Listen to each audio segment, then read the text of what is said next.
I found online this trunk protection kit to protect here the plastic and here the bumper.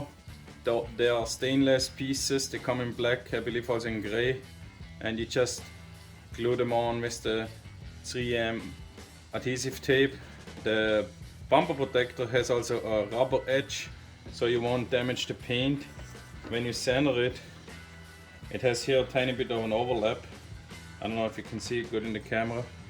And then here this one has just that white protection right now because it's not installed yet, but it's the same thing with the 3M tape. You just center it, if you want you can warm it up, stick it on, and maybe we want to put some weight on or not, but it should work right away with just sticking it on. The cool thing here on the bumper is it comes with those Mach E plates.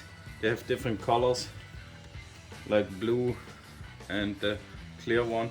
You could put them here if you want on each side, or leave them off, that's totally up to you.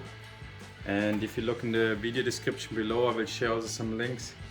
Now the reason why I'm not going to install it and probably return it is, I don't know if you can see it, I have here already a paint protection film, and I didn't want it to remove the paint protection film, but it will, when you center it here, overlap here, and then it doesn't look really cool anymore, which I don't like. But other than that, if I would not have the paint protection film, I would go ahead and install it right away. So I definitely recommend this. Looks a really solid aftermarket piece. And again, check the video description below. I share some links where you can purchase those. Thanks for watching. Please like my video and subscribe to my channel.